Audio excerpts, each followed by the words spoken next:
नमस्कार प्रिय विद्यार्थियों, सिलेक्शन सफर के यूट्यूब चैनल में आप सभी का स्वागत है। वैकेंसी न्यूज अपडेट लेकर एक बार फिर उपस्थित हूँ। वैकेंसी आपने देखा होगा national high speed rail corporation की है और पूरी वैकेंसी की डिटेल से बात करेंगे कि इसकी वास्तविक सच्चाई क्या है। क्या ये आईटीआई होल्डर्स के लिए, फ्रेशर के लिए वैकेंसी है? इसमें कौन अप्लाई कर सकता है? क्वालिफिकेशन और अदर क्राइटेरियाज क्या क्या मांगा गया है, पूरी डिटेल से बात करेंगे। कंप्लीट पूरा वीडियो लास्ट तक जरूर देखना।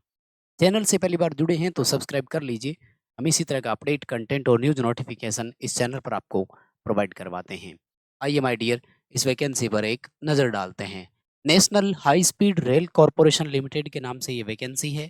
गवर्नमेंट ऑफ इंडिया की जॉइंट सेक्रेटरी मान लीजिए, जॉइंट सेक्टर कंपनीज बोल दीजिए, और इसके साथ साथ में स्टेट गवर्नमेंट का भी कुछ हिस्सा इनमें रहता है। ठीक है, जो कि इंडिया में प्रोजेक्ट बनाते हैं हाई स्पीड कॉरिडोर से रिलेटेड, उनसे रिलेटेड है।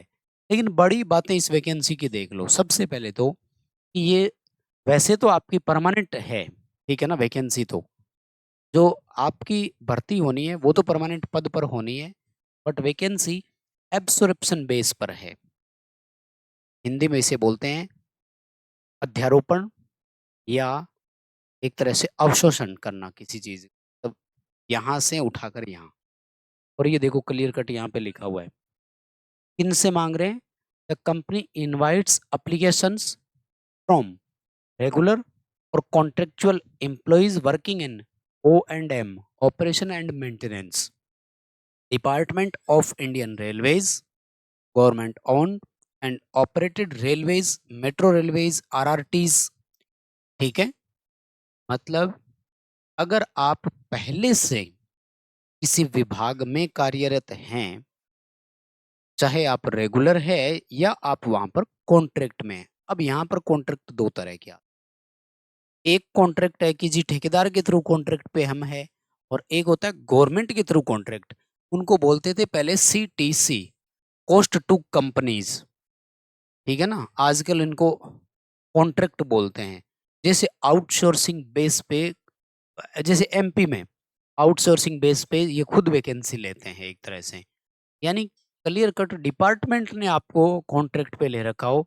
जैसे बहुत सारी जगह ये आपने फिक्स टर्म बेस वाली वैकेंसी जाती है ना, उनमें अगर आप कहीं पर भी काम कर रहे हो तो मेरे कहने का मतलब ये है कि अगर आप ठेकेदार के पास कॉन्ट्रैक्ट पे काम कर रहे हो तो ये उसकी बात नहीं कर रहे हैं। ठीक है ना, बहुत इंपॉर्टेंट चीज बता रहा हूँ मैं। कुछ बच्चे इसको रेगुलर वैकेंसी की तरह समझ रहे हैं। नहीं, आप या तो पहले से किसी डिपार्टमेंट में रेगुलर काम कर रहे हैं। अब कोई सोच रहा होगा कि जी पहले से रेगुलर है वो क्यों आ जाए। पे स्केल कई बार कम होता है ना, तो आ जाता है, क्योंकि यहाँ पर आपको पे स्केल 35,000 वाला मिलेगा। आईडीए है, इंडस्ट्रियल DNS अलाउंस नाम से बोला जाता है इनको। इनका पे स्केल अलग ही चलता है, तो ये ठीक ठाक सैलरी मिलती है यहाँ, ऐसी कोई बात नहीं है। तो 35,000 रुपये वाली बेसिक पे आपको रख रहे हैं ना, ये बड़ी बात है। बहुत सारे डिपार्टमेंट में ITI होल्डर्स जो अभी अभी लगे हैं, तो उनकी बेसिक 35,000 तो नहीं है, सीधी सी बात है। तो वो अगर चाहें तो जा सकते हैं। इसके लिए आपको उस डिपार्टमेंट में कम से कम 2 साल का काम किया हुआ हो, और आपके पास ये मिनिमम क्वालिफिकेशंस हो, तब आप यहाँ आ सकते हो। बताओ, भर्ती का ओवरव्यू समझ में आया क्या? इस बात पर तो एक लाइक बनता है। प्लीज करिए लाइक। चैनल को सब्सक्राइब किए बिना नहीं देखना है। आ जाओ आगे बढ़ते हैं। ठीक है ना। अब आप सोच रहे होंगे कि नया बच्चा भर सकता है क्या? तो देखो भाई, इस लाइन के हिसाब से मुझे क्लियर कट नजर यही आ रहा है। स्पष्ट लिखा है इन्होंने, फ्रॉम किनसे मांगा है?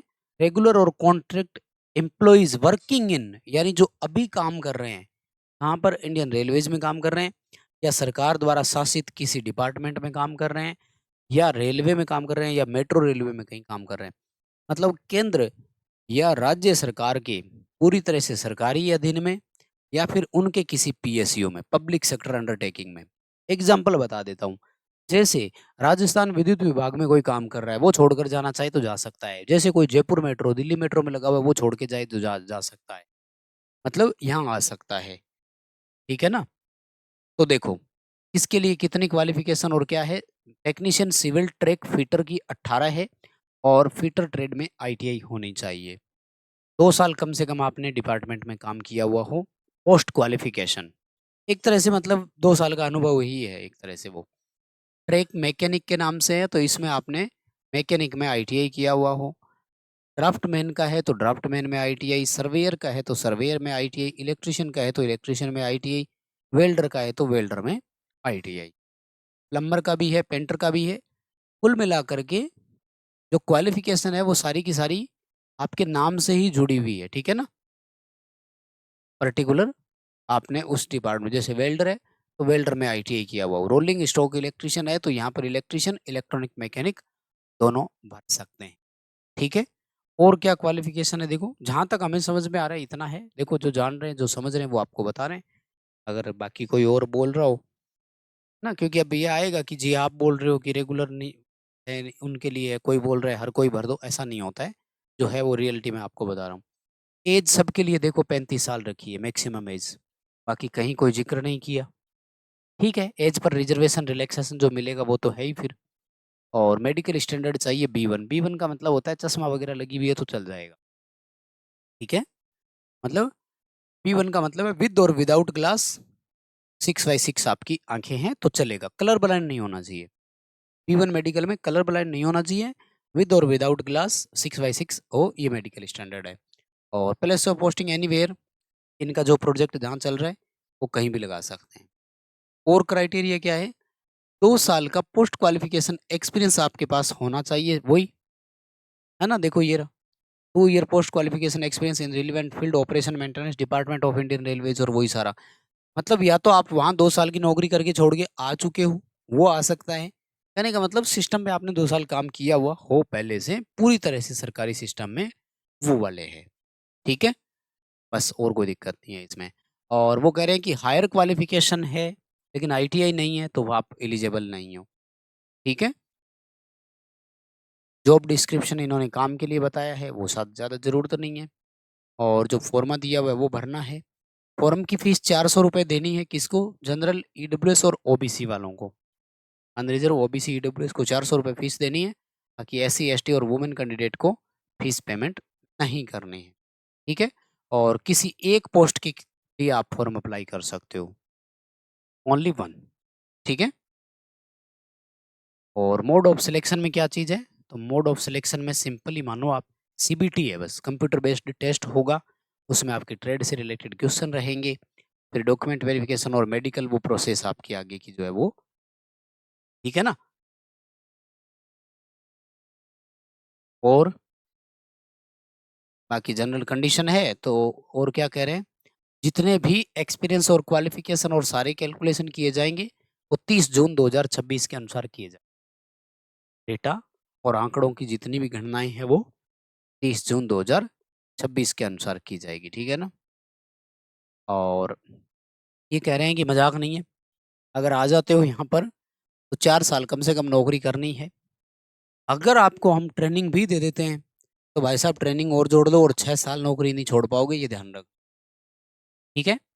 हालांकि पे स्केल और उनके बारे में बताया, पारिश्रमिक और वेतन कैसे मिलेगा, तो वो ये कह रहे हैं कि आपको मिलेगा आईडीए के हिसाब से, इंडस्ट्रियल डीए के हिसाब से, जो कि नॉन एग्जीक्यूटिव एम्प्लॉयज़ को मिलता है, वो सारे पर्क्स मिलेंगे, एचआरए मिलेगा, मेडिकल अलाउंसेज मिलेंगे, और अदर अलाउंसेज जितने भी मिलने हैं वो सारे मिलेंगे, ईपीएफ मिलेगा, ग्रेच्युटी मिलेगी, ये सारे आपको जितने फायदे बहुत है खैर।